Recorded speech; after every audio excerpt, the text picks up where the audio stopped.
హరే కృష్ణ హరే కృష్ణ కృష్ణ కృష్ణ హరే హరే హరే రామ.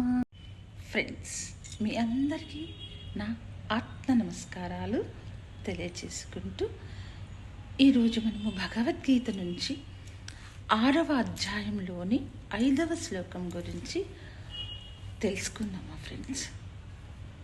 ఉద్ధరేదాత్మనాత్మానా ఆత్మానం అవసాదయేత్ ఆత్మైవ ఆత్మనో బంధుః ఆత్మైవ రిపురాత్మనః. ఫ్రెండ్స్, ఇప్పుడు ఈ శ్లోకం యొక్క భావం గురించి చెప్పుకుందాం ఫ్రెండ్స్. తనను తాను ఉద్ధరింప చేసుకోవాలి అంటే తనను తానే అభివృద్ధి చేసుకోవడం కలగాలి. ఇది ఎలా అంటే మన మనస్సుని, మనలో ఇంద్రియాలను, ఈ ఇంద్రియాలు అంటే మనలో ఉన్నటువంటి ఆరిషడ్వర్గాలు, కామ, క్రోధ, లోభ, మద, మాత్సర్యాలు. వీటిని ఎవరైతే బ్యాలెన్స్ చేయగలరో వాళ్ళు మాత్రమే తనను తాను అభివృద్ధి చేసుకొనగలుగుతారు. బ్యాలెన్స్ చేయలేని డౌన్ఫాల్ అయిపోతారు, అధోగతి పాలైపోతారు.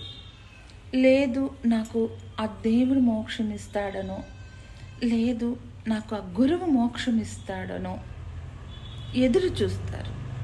No no no no. God helps those who help themselves. ఎవరైతే తనకు తాను సహాయం చేసుకుంటూ ఉంటాడో వారికి మాత్రమే హెల్ప్ చేస్తారు గాడ్. అందువల్ల మనము ధ్యానం చేసి ఆత్మ అనుభవం పొందినప్పుడు మనలో ఉన్నటువంటి అంతర్శత్రువులైనటువంటి మన మనస్సుని, మన ఇంద్రియాలను కంట్రోల్ చేసుకుంటాం, బ్యాలెన్స్ చేసుకుంటాం. ఎవరైతే వారి మనస్సుని కంట్రోల్ చేసుకుంటామో వారి మనస్సు వారికి బంధువుగా ఉంటుంది. కంట్రోల్ చేసుకోలేని వారి మనస్సు వారికి శత్రువుగా ఉంటుంది.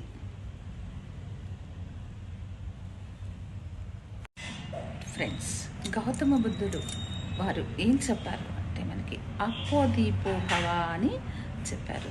అంటే ఎవరిని వారే ఉద్ధరించుకోవాలి అని చెప్పారు. మరి ఫ్రెండ్స్, మరి మన మనస్సుని కూడా మనము కంట్రోల్ చేసుకోవాలి అంటే ధ్యానం చేసి మన మనస్సుని కంట్రోల్ చేసుకొని బ్యాలెన్స్ చేసుకొని మన మనసే మనకు బంధువుగా ఉండేలాగా చేసుకొని శ్రీకృష్ణ భగవానులు వారు చెప్పినట్లుగా మనం కూడా మరి నడుచుకుందాం మా ఫ్రెండ్స్. అందరూ బాగుండాలి అనే ఉద్దేశంతో సర్వేజన సుఖినో భవంతు. Thank you, thank you, thank you. Lot of thanks.